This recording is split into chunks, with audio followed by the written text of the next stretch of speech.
Hi everyone. This week we're going to talk about sculpture and shapes in space, and I brought the artist Ruth Asawa to share with you. Ruth Asawa was a Japanese American artist who was born in California in 1926. She lived a large part of her life in San Francisco and taught in a lot of our schools. Here she is in her studio. You can see all her sculptures hanging above her head. She was a very busy artist. She was also a mother to 6 children, and she would often work around the house on her sculptures while she was caring for children. And there was no separation for her between making art and life, everyday life. You could be making dinner and making a sculpture all at the same time. Here's one of her sculptures. She wove wire. And what I really love about these is the shadows that they cast. If you go see them, looking at the shadows, it's just really interesting. She got the idea of working with wire on a trip to Mexico, in which she watched the native basket weaving process, how they were weaving the straw to make the baskets. And she took that idea home with her and tried it with wire. What do these things look like? Where do you think she got her ideas? She says she was inspired a lot by everyday life, by things she saw in nature, things she experienced. For her, there wasn't a separation between life and art. Here's an installation view. That means a bunch of sculptures in an exhibit all together, so you can look at them as a group. And you can see some of their shadows on the back wall there, too. If you go to the De Young Museum in San Francisco, you can see in the base of where the tower is, there's an installation of her sculptures there, so you can go look at them. When Ruth Asawa was a teenager, she was interned in an internment camp for Japanese Americans here in the United States. And she said that there she learned how to make art out of whatever she had on hand. And she also learned to draw from some Walt Disney artists who were also interned there. This was during World War II when the United States was fighting against Japan.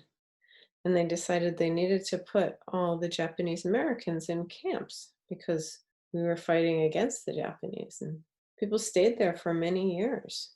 And even after they got out of the camps, she wanted to be an art teacher, and they wouldn't give her a student teaching job because she was Japanese American. So there was a lot of racism against Japanese and Japanese Americans during that time.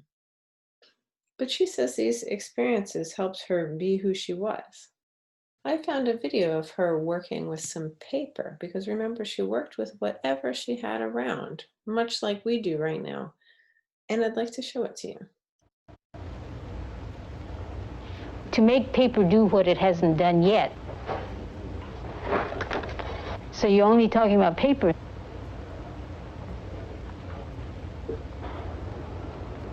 And then when you're through with the lesson, then you fold it and you put it back in your drawer. It's paper again.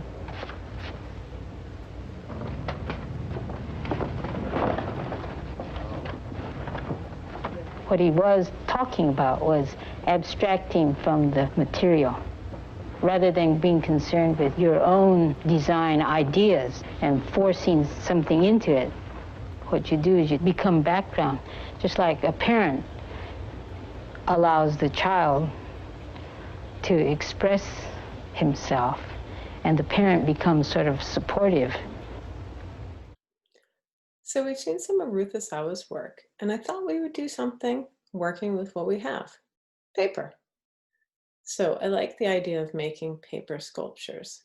And I started playing around with some paper I had here and made some forms in the same ways when we did paper sculpture on the base. When we did these, I used the same folding techniques, except I didn't glue them down. I turned them in on themselves and glued them together. And I thought if we made enough little shapes,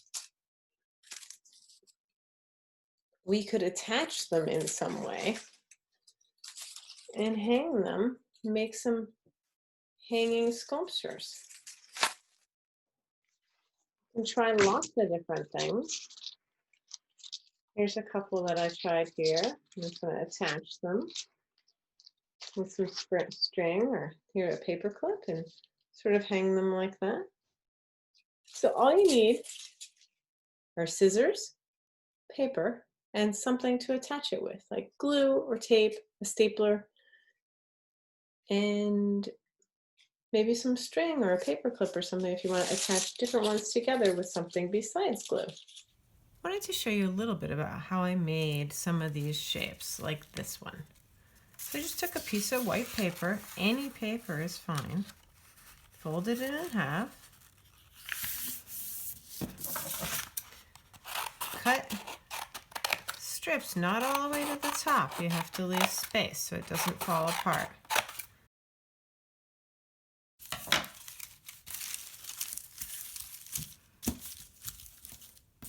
And I just took it and rolled it like this. Put a little bit of glue. See, now you have this cool shape like that. You can leave it like that. What I did to help it stay was I turned it inside out like that on each end. Now you have this shape like this, and you can even tape or glue these together so they stay together like a strange donut. Put a little glue in there, and then you've got this cool kind of shape, and you can do a lot with these. When I made these, that's just the same technique, but not done. I didn't make it all the way around. I just glued one side like that. So I can't wait to see what you make, working with what you have around, working in space with shape, which makes form.